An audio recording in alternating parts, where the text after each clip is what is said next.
sini saya mau sharing aja ya, sharing mengenai gawat daratan jantung yang mungkin bisa kita temukan di IGD. Jadi ini sebenarnya dokter jaga triase yang mungkin lebih sering ketemu, lebih cepat kontaknya sama pasien dibandingkan si dokter triase itu adalah bisa melakukan tindakan kegawat daruratan pertama untuk pasien gawat darurat jantung. Tidak harus konsul dulu juga boleh, tapi mungkin harus adalah kemampuan sertifikasi ACLS-nya ya. Jadi nanti di sini kita cuma sharing-sharing aja. Kalau bisa ada tanya jawab lebih bagus, biar kita lebih apa lah ya, masuklah sharing-sharing ilmunya ya. Itu pacemakernya yang baru. Enggak, yang lama kita temukan kemarin. Oh, ditanya. Kira yang baru udah.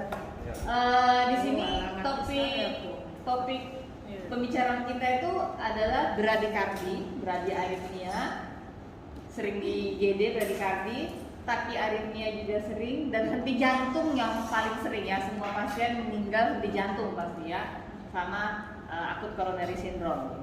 Jadi ini saya ngambil apanya aja ya, yang sering-sering aja ya. Kalau udah paru mungkin terlalu banyak topiknya, terlalu banyak terapinya, mungkin kita nanti bingung. Jadi yang paling penting ini aja yang kita fokuskan untuk hari ini. Pertama, kita harus bisa baca EKG kalau untuk mengetahui kegawat daruratan jantung ya. Kita refresh dulu. Ini adalah gelombang PQRS. Jadi irama itu, EKG itu dibilang sinus bila setiap gelombang P diikuti QRS kompleks. Jadi ini sinus takikardika, sinus bradikardika, sinus ritmeka, itu wajib ada gelombang P diikuti QRS kompleks. Jadi kalau misalnya tidak ada gelombang P, berarti dia bukan sinus ya. Nah, gelombang P ini. Terus habis itu kita nilai juga PR interval. Nih PR interval ini harusnya di bawah 5 kotak kecil atau 0,2. Ini QRS kompleks, ini T-wave. Jadi ingat irama itu, kita baca EKG itu mulai pertama adalah irama. Iramanya apa? Sinus kah? Atrial fibrilasi kah? Atrial flutter kah? Total AV block? Ini kita harus nilai gimana gelombang P-nya, gimana gelombang QRS kompleksnya untuk menilai apa iramanya. Nah, kita mulai ke bradikardi. Bradikardi itu disebut bradikardi kalau heart rate-nya, heart rate ya, bukan pulse. Heart rate, denyut jantung. Bedakan pulse dengan denyut jantung. Pulse kita raba di sini. Pasien atrial fibrilasi pulsnya di bawah biasanya lebih rendah daripada heart rate-nya di atas. Bisa aja pulsnya 70, ternyata nanti kalau misalnya kita hitung heart rate-nya bisa sampai 100. Ya. Jadi kalau pasien atrial fibrilasi kita nggak bisa ngitung denyutnya itu di pulse. Bradikardi itu di bawah 60. Biasanya ada klinisnya kalau di bawah 50. Kalau misalnya 54, ya dia hanya lemes-lemes dikit, itu nggak masalah. Gitu ya. Banyak pasien atlet, orang yang sering olahraga sering bradikardi. Orang yang sering aktivitas fisik berat sering bradikardi. Atlet mungkin heart rate-nya 57, 56. Bermasalah nggak? Nggak ada masalah. Yang penting apa? Simptomnya, ada nggak gejalanya? Ada nggak oyongnya, lemasnya, nggak bertenaganya? Jadi kalau misalnya kita ketemu pasien 58, ada keluar Pak? Biasa aja dok. Ya udah nggak apa-apa. Gak usah terlalu khawatir. 58, 57 apalagi kalau misalnya kita sering nanya, saya sering main futsal dok. Oh ya udah wajar lah ya. Oke. Nah, ini disebut sinus bradikardi. Ya, sinus gelombang P diikuti QRS kompleks. Hitung berapa sih rate-nya? Kalau kita hitungnya dari kotak besar ya. Nah, 1, 2, 3, 4, 5. Kotak besarnya aja udah 5. Sampai yang ini kurang lebih 6 ya. Berarti 300 bagi 6 kurang lebih 50 kali rate-nya. Jadi ini disebut sinus bradikardi. Ya ingat, sinus bradikardi itu hanya masalah di rate-nya aja. Rate-nya di bawah 60. Nah, ini namanya first degree AV block.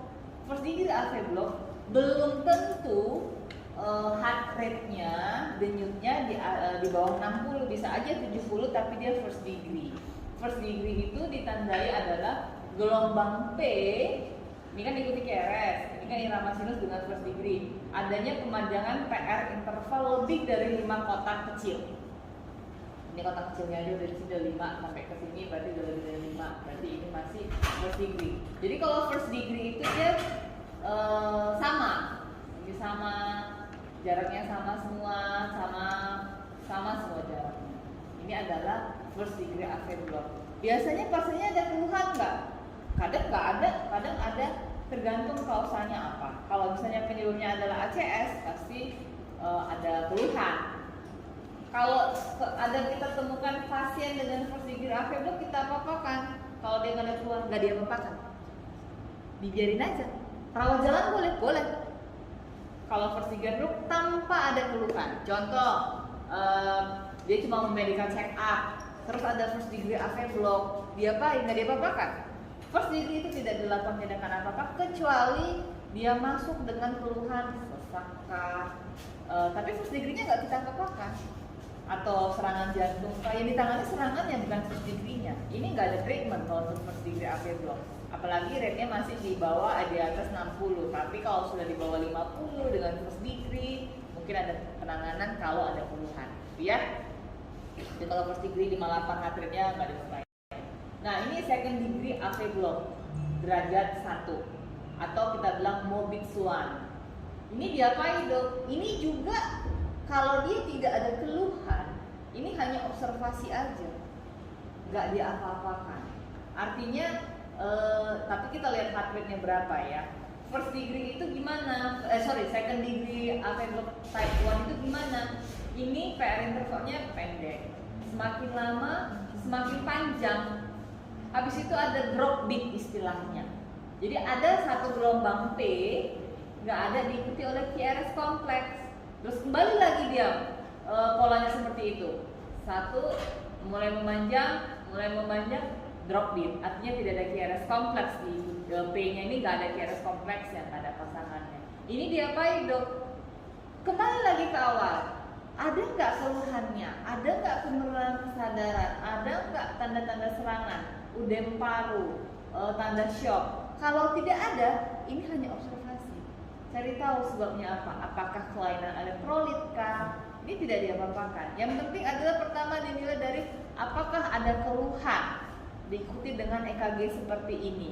Kalau nggak ada keluhan, ya udah kita cek aja apa ada yang lain elektrolit. Kalau nggak ada masalah yang lain, keluhannya pasti nggak ada. Ini diobservasi di rumah pun boleh, karena ini masih yang ringan. Nggak perlu kita kasih SAB dulu. Tapi lain cerita kalau misalnya pasien sudah dengan shock, itu lain ya.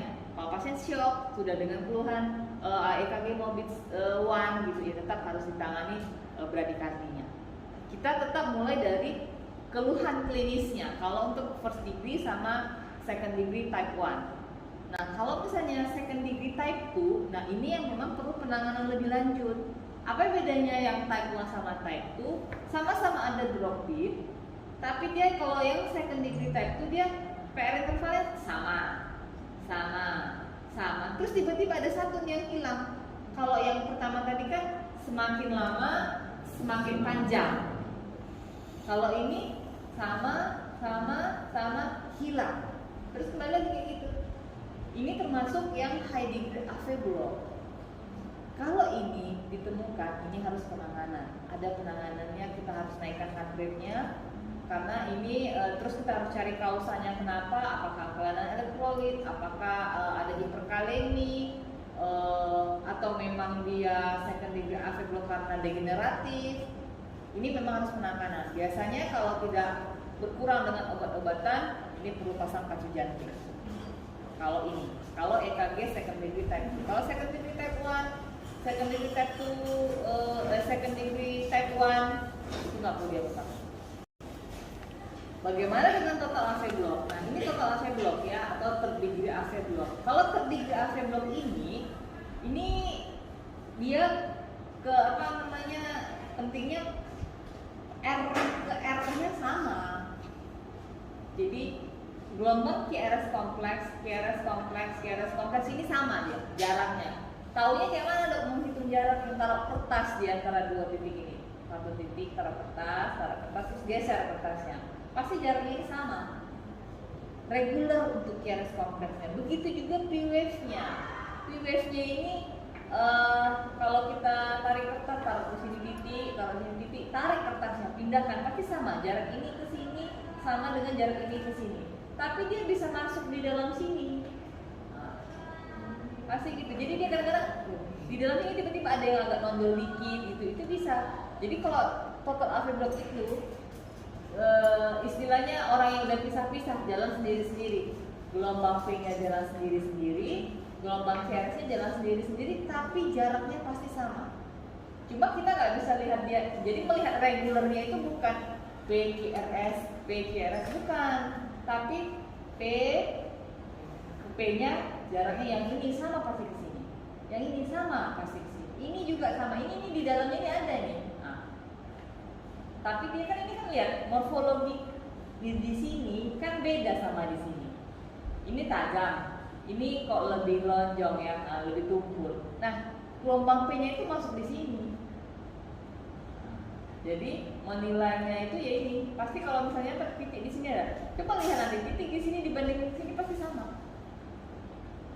Jadi ini sebenarnya bukan nggak ada di dalamnya ini dia jadi. Nah inilah total AV block dan ini di gawat darurat harus segera penanganan. Salah satunya adalah pacu jantung. Biasanya total AV block ini bisa karena serangan, bisa karena degeneratif, atau hiperkalemi juga total AV block, dan ada beberapa kasus stroke pun bisa total AV block. Jadi nggak murni karena memang ada kelainan jantung, tapi ada pernah pasien saya dapat stroke iskemik kayaknya, tapi total AV block, cuma ya prognosanya nggak bagus, gitu ya. Jadi total AV block harus dilakukan penanganan. Kenapa? Karena biasanya ini perlu pacu jantung. Nah, apakah perlu segera atau tidak? Itu kembali lagi ke klinis. Klinis yang tidak ada keluhan, dia hanya cukup observasi dan kita rujuk untuk pemasangan pacu jantung. Klinisnya kalau nggak ada keluhan, kita istilahnya boleh delay. Tapi kalau ada keluhan, dia ada pingsan, sesak napas, nyeri dada karena serangan, itu harus segera dilakukan tindakan. Intinya adalah heart rate-nya di bawah berapa? Kalau biasanya bradikardi bergejala itu heart rate di bawah 50. Ya tetap penanganan awal ini dengan yang ada gejala ya, yang ada gejala. Terus tetap airway-nya ditangani, kita kasih oksigen, pasang monitor kardiak monitor. Ini monitor ini. Ya, untuk mengevaluasi apa sih iramanya, kita pasang tensi, oximetri, intravena, access sama EKG 12 kit. Jadi sembari pasien datang keluarnya lemes, sebenarnya ini alat nggak semua pasien gawat darurat sebenarnya harus dipasang monitor gitu ya. Termasuk pasien stroke, karena pasien stroke juga sering dijumpai dengan atrial fibrilasi. Nah, terus kita harus menilai apa sih, apakah ada hipotensinya, apakah ada penurunan kesadaran, apakah ada tanda shock, ada tanda-tanda nyeri dada iskemik atau akut heart failure. Kalau tidak ada, tapi pasiennya dengan bradiarrhythmia ini, monitor dan observasi. Artinya kita cek yang lain sampai kita monitor dan observasi. Tapi kalau ini sudah ditemukan hipotensi, lemas, perubahan kesadaran, ya ini harus kita lakukan ini. Apa yang dikasih? Atropin, SA. Kalau dulu SA itu ini salah. SA itu sekarang 1 mg ini 0,5 ya. Ini kayaknya salah deh. Aku salah ngambil apa. Sekarang SA itu dimasukin bukan 0,5 lagi ya, bukan 2 ampul lagi ya. Sekarang langsung masuk 1 mg 4 ampul. Kalau waktu yang bradiarrhythmia yang ada tanda-tanda gangguan hemodinamik itu 4 ampul langsung, maksimal adalah 3 mg atau 12 ampul. Kita bisa evaluasinya nggak lama, nggak setengah jam lagi baru disuntik, enggak. Makanya kapan dinaikin dosis SA-nya, dimasukin lagi 3-5 menit aja evaluasinya, nggak nunggu-nunggu lama. Makanya SA itu adalah obat yang harus ada di IGD, dan nggak kita ngambil ke apotek lagi. Maksimalnya berapa? 12 ampul 3 mg. Kalau sudah dengan SA, nggak efektif, artinya nggak ada naik heart rate-nya, pasien masih bergejala, ya ini kita kasih transkutan pacing atau dopamin atau epinefrin. Mana yang ada di rumah sakit kita? Nah, di rumah sakit kita tuh dopamin nggak ada, ya kan? Yang ada epinefrin. Ya udah, kalau ada SA masuk ya kita kasih epinefrin. Tetapi kalau pasien yang high degree AV block total AV block, biasanya kadang-kadang epinefrin ini pun tak ngefek sama pasiennya. Dia lebih pilihannya ke transkutan pacing. Kita di rumah sakit ini ada transkutan pacing. Ini alat kita itu patch-nya. Ya, jadi kalau ada pasien total AV block kita masukin atropin, walaupun sebenarnya kalau total AV block kalau degeneratif atropin itu nggak ngefek, tapi nggak apa-apa kita coba epinefrin atau transkutan, gitu ya.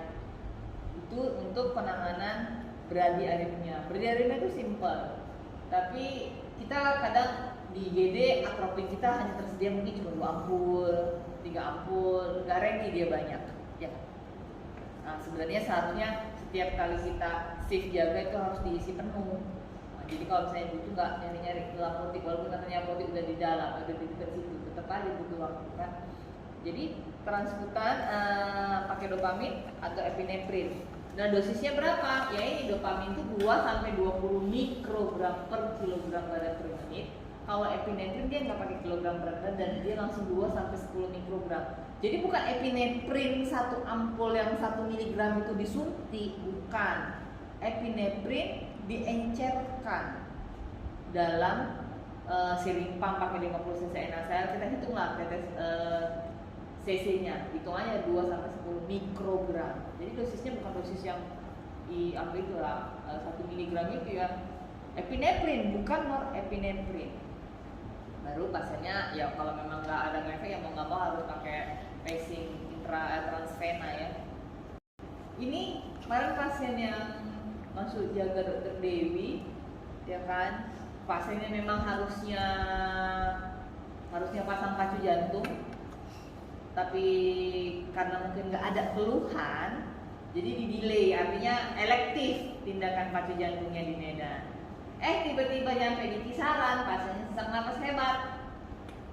EKG-nya seperti ini. Ini apa sih iramanya? Ini bradikardi, tapi bukan sinus. Kita nggak bisa melihat nih gelombang V-nya, ya kan? Ini lebih, kalau saya sih bilang ini jangan lihat ininya ya. Ini nggak bener nih. Ini lah gelombang V-nya cuma ini kayak udah asinus gitu, bapak udah paus. Panjang, ini pasiennya udah jelek nih kalau kayak gini kan. Ini nggak bisa saya baca yang ininya apa iramanya. Kalau saya sih bilang ini antara junctional bradycardy atau atrial fibrillasi slow ventricular response. Antara itu, kenapa nggak bisa dipastikan? Ini gelombangnya terlalu bergerigi. Apakah gerigi ini adalah artefak karena pasiennya sesak? Kan bisa ya, pasien sesak jadi banyak gerigi-gerigi yang seharusnya mungkin lurus. Nah, kemungkinan ini junctional bradycardy atau AF slow response. Ini kemarin tuh seharusnya pasiennya pasang pacu jantung karena tidak ada keluhan ya elektif, nggak segera dilakukan, pulang dia tiba-tiba terjadi sesak napas hebat. Ini kemarin dipasang transkutan pacing tapi kayaknya nggak, yang efeknya cuma sebentar, habis itu pasiennya exit digit, ya kan?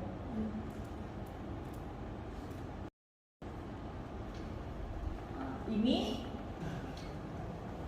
bradikardi ya, rate-nya sekitar 40-an dengan EKG-nya kesan STEMI. Nah, ini STEMI inferior itu sering dengan bradikardi. AV block first degree kah, second degree kah, atau total AV block sering. Nah, ini diapain? Ya, kita tangani dua-duanya. Bradikardinya kita suntikan dengan SA karena dia sudah dengan tanda-tanda sudah dengan acute coronary syndrome dengan STEMI. Terus STEMI-nya yang kita tangani dengan obat-obatan STEMI lah ya. Ya, jadi ini juga harus ditangani walaupun dia ini cuma first degree tapi ada keluhan, harus ditangani. first degree-nya. Tapi kalau first degree tanpa keluhan, heart-nya 55 nggak ada apa-apain. Oke, ada pertanyaan sampai di sini bradikardi? Coba, ada pertanyaan untuk bradikardi? Atau ada yang bingung waktu jaga tentang penanganan bradikardi? Tidak ada? Itu ya. Jadi boleh nggak dok saya masukin SA, dokter nggak bisa telepon? Silahkan. Ya, aku kan manusia ya kan. Enggak robot bisa ngangkat handphone tiap saat. Apalagi kalian WA nggak kalian miss call. Apalagi lagi tidurnya lagi nyenyak. Nah, ya kan? Boleh nggak dok? Silahkan. Karena itu adalah penanganan awal. Pasien bradikardi tensinya 70, bukan doputamin obatnya. Jadi contoh pasien datang dengan bradikardi, ya lemes, heart rate-nya 45, itu penanganan shock. Yang pertama dilihat adalah rate jantungnya. Rate jantungnya rendah, kemungkinan yang menyebabkan tensinya rendah karena rate-nya. Jadi perbaiki dulu rate-nya. Kasih dulu SA, jangan doputamin langsung obatnya. SA dulu masukin. SA maksimal, dikasih SA 4 ampul tensinya naik. Dikasih SA 4 ampul heart rate-nya naik ke 60, tapi tensinya tidak naik. Contoh, ya kan bisa aja kan, tensinya nggak naik, tapi rate-nya udah kita perbaiki, heart rate-nya 60, tensinya nggak naik, baru kita cor cairan. Prinsipnya adalah rate-nya yang diperbaiki dulu, heart rate-nya perbaiki. Kalau dia tachyarrhythmia, bukan takikardi ya, takikardi 110 ya wajar ya. Tachyarrhythmia, AF rapid, tensi rendah, bukan dicor, AF-nya ditangani, bukan dicor cairan. Tapi kalau sudah AF-nya ditangani, tensinya masih rendah, baru cor cairan. Jadi prinsipnya rate, volume, pumping. Rate, volume, pumping. Itu pasien bradikardi bukan pasien bradikardi rate-nya ditangani, baru kalau rate-nya naik, tensinya masih nggak bagus, baru ditangani cor cairannya. Tapi kalau rate-nya masih rendah juga, naikkan dulu rate-nya. Pasien dengan bradikardi bisa hipotensi. Mau kita kasih cairan juga gak akan naik kalau rate-nya gak kita perbaiki. Lelang lambat. Mau kita kasih cairan di mana pun ya rate-nya lambat ya nggak akan naik tensinya. Jadi prinsipnya adalah bradikardi, lihat. Kalau dia hipotensi, tangani bradikardinya. Kalau dia nggak ada keluhan apa-apa, observasi. Boleh masuk SA juga boleh, tapi kita sambil observasi aja. Tapi artinya dia nggak yang emergency lah ya. Jelas? Ada yang mau ditanya? Tidak ada ya? Itu ya. Nah ini kalau untuk yang tachyarrhythmia, takikardi ya. Takikardi itu kalau rate-nya di atas 100, biasanya sudah ada gangguan hemodinamik. Kalau dia di atas 150. Takiarrhythmia itu banyak. Ya yang paling sering ini atrial fibrilasi. Atrial fibrilasi itu gimana? Atrial fibrilasi itu QRS kompleks, gelombang V-nya itu sebenarnya atrial fibrilasi. Jadi atriumnya itu detaknya nggak beraturan.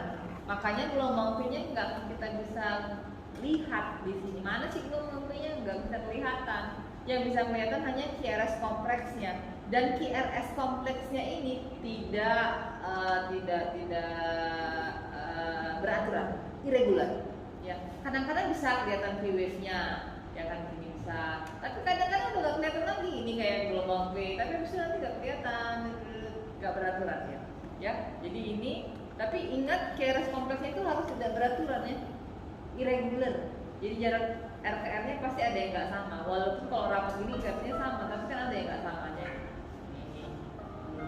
Ini AF rapid. Nah AF rapid itu juga salah satu yang harus kita tangani. Tapi AF rapid ini banyak sebabnya. Bisa karena heart failure, stroke, bisa karena PPOK, bisa karena sepsis. Ini banyak. Biasanya sering